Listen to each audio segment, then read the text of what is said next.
Pernah kepikiran nggak gimana caranya mobil bisa nyetir sendiri? Atau kok bisa ya ponsel kita itu ngenalin wajah kita bahkan pas lagi gelap-gelapan? Nah, jawabannya itu ada di satu bidang yang luar biasa banget, computer vision. Intinya sih, ini ilmu yang ngajarin komputer buat melihat dan paham sama dunia visual ya, persis kayak kita, manusia. Oke, jadi di pembahasan kali ini kita bakal bedah tuntas semuanya. Kita mulai dari apa sih masalah utamanya, terus kita lihat perjalanan panjangnya selama 50 tahun, lanjut ke toolkit atau perangkat-perangkatnya, terus kita intip otak digitalnya, lihat gimana teknologi ini udah dipakai di dunia nyata, dan terakhir kita bahas tantangan-tantangan besar berikutnya. Siap? Yuk kita mulai. Oke, pertama-tama kita harus paham dulu nih tantangan paling dasarnya. Jadi, ini tuh bukan cuma soal bikin komputer bisa melihat, kayak kamera gitu. Bukan, tapi gimana caranya bikin komputer itu paham sama apa yang dia lihat. Nah, ini nih pertanyaan kuncinya. Waktu kita lihat sebuah foto, apa sih yang sebenarnya dilihat sama komputer? Jawabannya mungkin bakal bikin Anda kaget. Coba deh lihat perbedaannya. Di kiri, mata kita langsung klik, oh ini kucing. Ada bulunya, ada kumisnya, matanya. Gampang. Tapi, buat komputer, gambar yang sama itu cuma kayak gini nih di sebelah kanan. Lautan angka, matriks raksasa. Tiap angka itu cuma nunjukin tingkat kecerahan warna 1 piksel. Jadi komputer itu nggak lihat kucing, dia cuma lihat jutaan angka.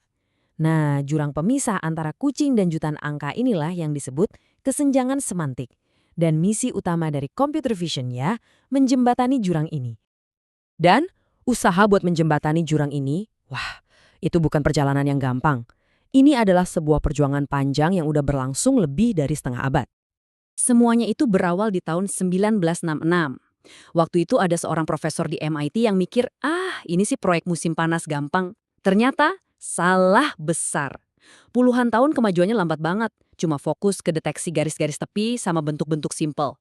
Terus, tahun 2001 muncullah algoritma Viola-Jones. Ini terobosan besar buat deteksi wajah. Tapi, momen Big Bang-nya, ledakan besarnya, itu terjadi di tahun 2012 dengan AlexNet. Nah, ini titik baliknya. Disinilah deep learning mengubah permainan total dan ngebawa kita ke era modern computer vision yang kita kenal sekarang. Terus, apa aja sih yang bisa dilakuin sama sistem computer vision modern? Yuk, kita buka kotak peralatannya.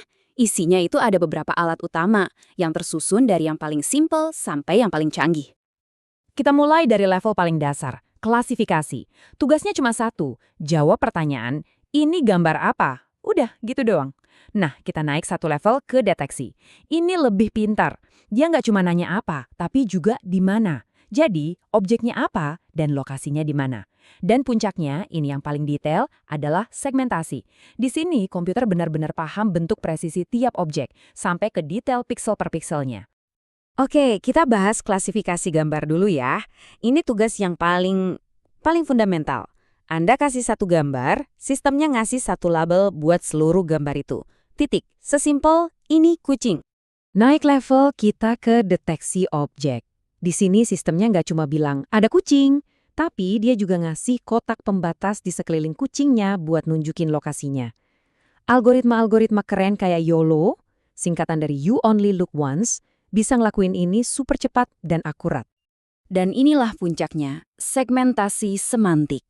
Ini level presisi dewa, di mana setiap satu piksel di dalam gambar itu diklasifikasikan. Jadi misalnya, semua piksel yang jadi bagian dari mobil diwarnain biru, semua piksel jalan diwarnain abu-abu, dan seterusnya. Ini penting banget buat aplikasi kayak mobil otonom, supaya dia tahu persis mana jalanan, mana trotoar, mana pejalan kaki. Pertanyaannya sekarang, gimana caranya komputer bisa ngelakuin semua hal canggih tadi? Nah, sekarang waktunya kita bedah otak digital di baliknya yang namanya Convolutional Neural Network atau kita singkat CNN. Ini dia nih mesin utamanya. Hampir semua keajaiban computer vision modern yang kita lihat hari ini itu ditenagai sama arsitektur jenius ini. CNN itu dirancang khusus banget buat makan dan ngolah data visual kayak gambar dan video. Biar gampang, bayangin aja CNN itu kayak jalur perakitan di pabrik. Gambar mentah masuk di satu ujung. Terus dia jalan lewatin beberapa pos. Pos pertama itu lapisan konvolusional buat ngenalin fitur-fitur dasar. Pos berikutnya lapisan pooling buat ngeringkas informasinya. Dan di ujung jalur ada lapisan fully connected yang ngambil keputusan final. Oke, jadi lapisan konvolusional itu kerjanya mirip kayak kita nyorot senter ke sebuah ruangan gelap. Dia menyorot gambar pakai filter kecil, terus dia pindai dari ujung ke ujung buat nemuin hal-hal paling dasar kayak, oh ini ada garis lurus, ini ada sudut, di sini ada warna merah. Bener-bener fitur yang paling simple. Habis itu ada lapisan pooling. Tugasnya ngeringkas. Bayangin aja kayak kita bikin rangkuman dari buku tebal. Lapisan ini ngecilin ukuran data, membuang detail-detail yang nggak terlalu penting, tapi pastiin fitur-fitur utamanya, kayak garis tajam atau sudut tadi, tetap ada. Tujuannya satu, biar lebih efisien, nggak kebanyakan data. Dan di tahap paling akhir ada lapisan fully connected. Anggap aja dia ini jurinya. Dia ngumpulin semua fitur-fitur kompleks yang udah diidentifikasi dari lapisan-lapisan sebelumnya, misalnya fitur mata, fitur telinga, fitur kumis, terus dia gabungin semuanya buat ngambil keputusan final.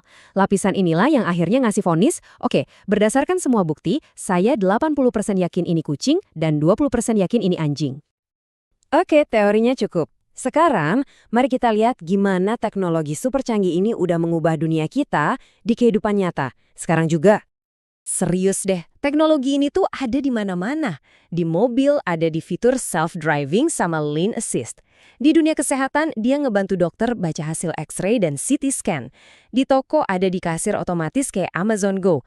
Bahkan di bidang keamanan, dia dipakai buat ngenalin wajah sampai nganalisis cara jalan orang. Coba bayangin, AI di mobil Anda itu seolah-olah ngomong, tenang, saya bisa baca rambu lalu lintas, saya juga bisa lihat pejalan kaki, biar kamu aman. Nah, itulah kerjaan computer vision setiap kali fitur driving assist di mobil Anda aktif. Atau di rumah sakit, ada AI medis yang seakan-akan bilang, saya bisa nemuin tanda-tanda pneumonia di hasil X-ray ini, kadang-kadang malah lebih cepat dari dokter radiologi manusia.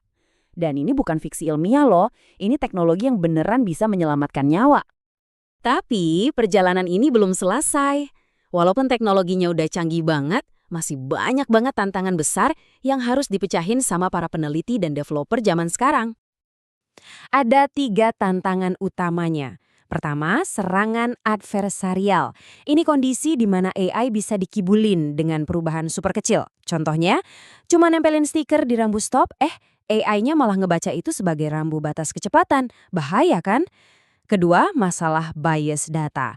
Kalau AI-nya kebanyakan dilatih pakai data dari satu kelompok orang aja, dia bisa jadi nggak akurat atau nggak adil pas ketemu data dari kelompok lain. Dan yang terakhir, explainability atau keterjelasan. Seringnya kita tahu AI ngasih jawaban benar, tapi kita nggak tahu kenapa. Dia kayak kotak hitam misterius. Ini jadi masalah gede apalagi kalau kita bergantung sama dia buat keputusan-keputusan krusial. Dan semua ini membawa kita ke satu pertanyaan penutup yang cukup bikin mikir. Kalau sebuah AI bisa diajari untuk melihat, apakah artinya dia juga bisa diajari untuk berbohong? Nah, ini pemikiran yang bakal nentuin arah masa depan teknologi ini.